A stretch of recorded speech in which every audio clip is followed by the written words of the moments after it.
Locust pose. This is a wonderful active asana for global strengthening of all the extensor muscles in the body, among them the deep erector spinae that enable us to hold the spine erect and prevent the tendency toward a kyphotic position and rounded back.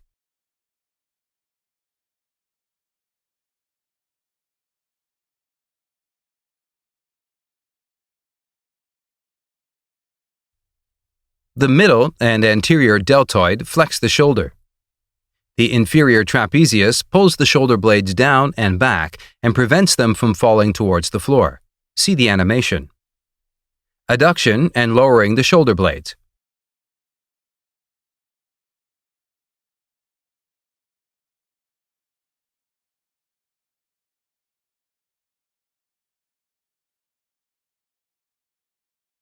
Elongated pectoral muscles make a greater range of motion possible.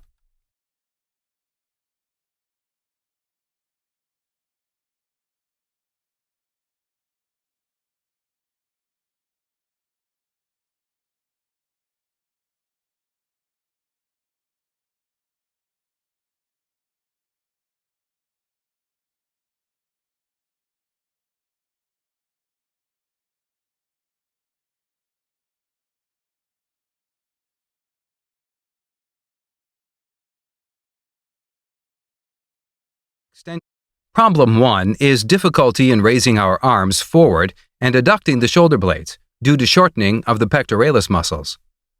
Shortened pectoralis muscles restricts how much we can raise our arms and makes adducting the shoulder blades difficult. The result is hypermotility of the lower back. Solutions involve preparatory exercises and adaptations. We can perform the position with our arms to the sides. We can raise our arms without keeping them together. We can raise the arm and leg on the same side. Problem 2 is difficulty in extension or pressure on the lower vertebrae because of a large lever that overloads the erector spinae.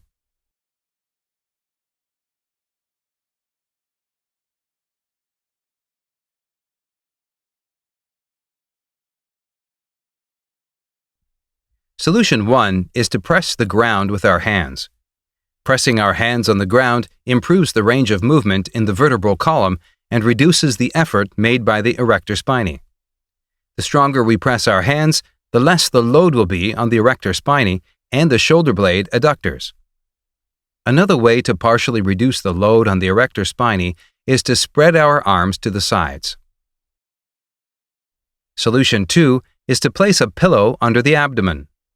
One arm is under the chin, and the other arm is straight out on the floor. We can also raise our legs and straight arm without raising the head.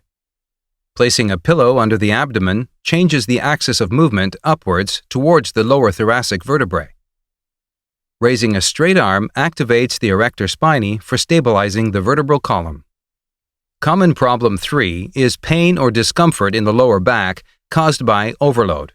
This happens among exercisers with sensitive backs.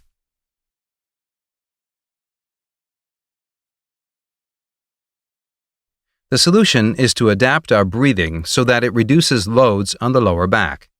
When we combine back extension with inhalation, we help to attain a larger range of movement.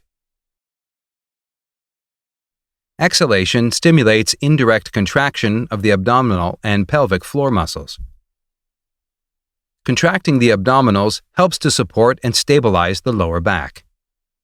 Exhalation with extension is especially suitable for exercisers who have sensitive conditions of back pains. Common problem 4 is excessive extension of the lumbar spine to compensate for movement limitation in the chest region.